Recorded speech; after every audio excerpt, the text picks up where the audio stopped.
Okay, so your house gets raided, you get arrested, Thirst gets arrested. They found 2 weapons in the house. You get charged. They found Nope. one weapon in the house, and the other one was for me being in the gun range. That's the 2. Okay, got it. So 1 weapon at the house, another one from the gun range. You get charged with conspiracy, wire fraud, theft of government property, filing false claims, and aggravated identity theft. They say that you stole $3 million and try to steal another $21 million from the IRS. Now, you've done little skid bids when you were a kid, but here you are now facing 20 years.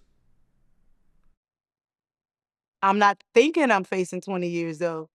I mean, the men from Wall Street, they only get sentenced to like 5 years. So I'm never once at one time thinking that I'm going to get 21 years. It was just like, I remember the officer, which was the same one that was in the helicopter, because he told me, he like, you need to play ball. I was in a helicopter flying over your house. And I'm like, no. He like, you're facing 20 years. I'm like, yeah, all right, whatever. Like, I already know what you want me to do. You want me to snitch? You want to threaten me with this 20-year sentence?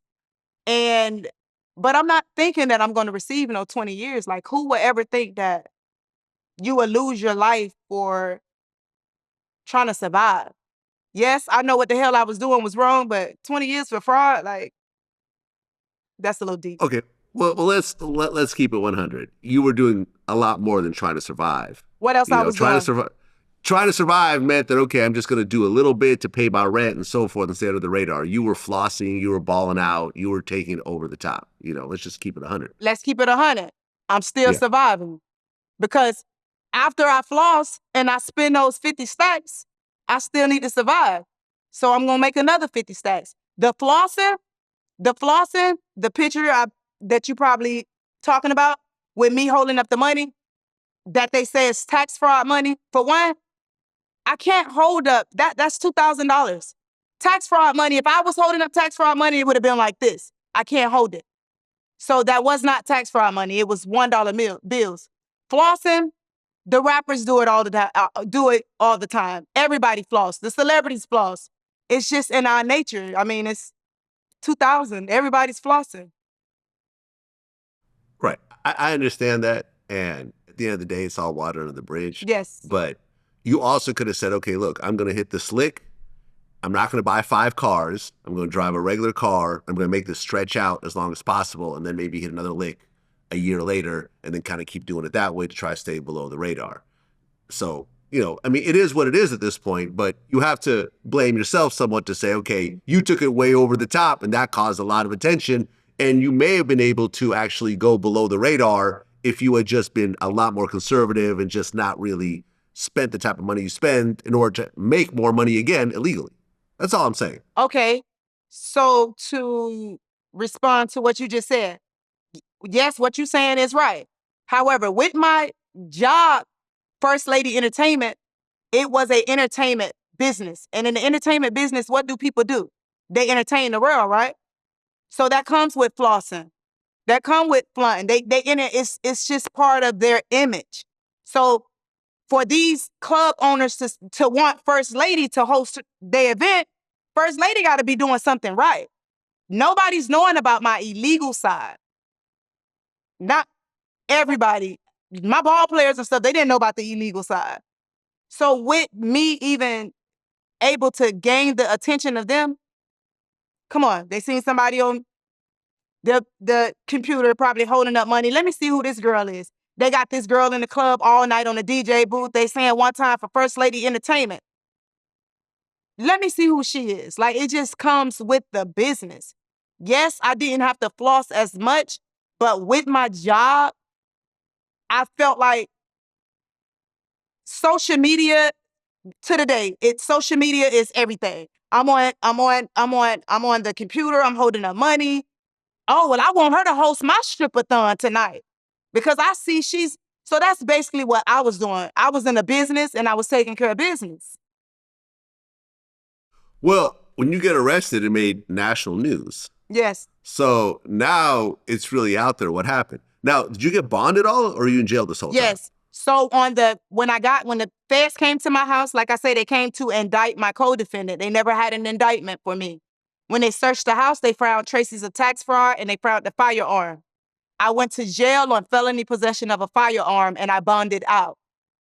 2 days later, I was going to pay for an attorney for Maurice and I got pulled over in a car. And when I got pulled over, they said, I'm arresting you for the firearm that we found in your house. But the whole time I'm in the county jail, I never still had an indictment. Like I sat for months before they even actually gave me an indictment. They used that to hold me. So they called it a complaint, a federal complaint or something. Okay, so here you are in jail, no bond. You got 2 kids. 3. 3 kids, sorry. 3 kids who I'm sure what your relatives are helping out with at this point, but I'm sure it's killing you inside because you're in jail. Now, they actually singled you out as the leader of this whole operation. Now, Thirst, who's also arrested on his own set of charges that's related to you, is he cooperating or no? No. Okay, because this seems kind of like a gray area where some people thought he was cooperating, some people thought he wasn't. And I guess Thirst can't actually read. Thirst was not cooperating. He's not illiterate. Clearly, he can read if he able to defraud the government out of millions of dollars. Okay, but where did this story come from? You know what I'm talking about here. I know what you're talking about. So listen, okay, I don't know where the story come from, but I do know that Thirst, when I got indicted, Thirst wrote a letter to my lawyer at the time who sold me to the government and said, everything that y'all just found in Miss Rashia Wilson's house belongs to me.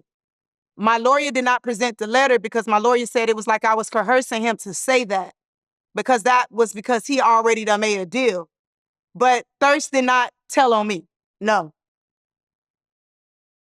Okay, so you guys are both arrested. Who pleads out first?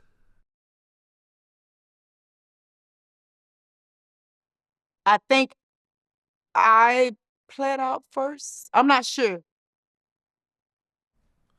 Okay, I think the snitching comes from somebody in our camp was telling. When I say our camp, not even my camp. First, remember, they came to indict him for his indictment from them watching him from the hotel room. Somebody from that, I don't care, his co-defendant, he has a co-defendant on his tax fraud indictment, and then I'm his co-defendant on the tax fraud that they found in the house. When they found the firearm, after I signed my plea, they came back and indicted me with the stuff that they found in the house and re-indicted him again. But I wasn't cooperating, and no, he didn't tell on me.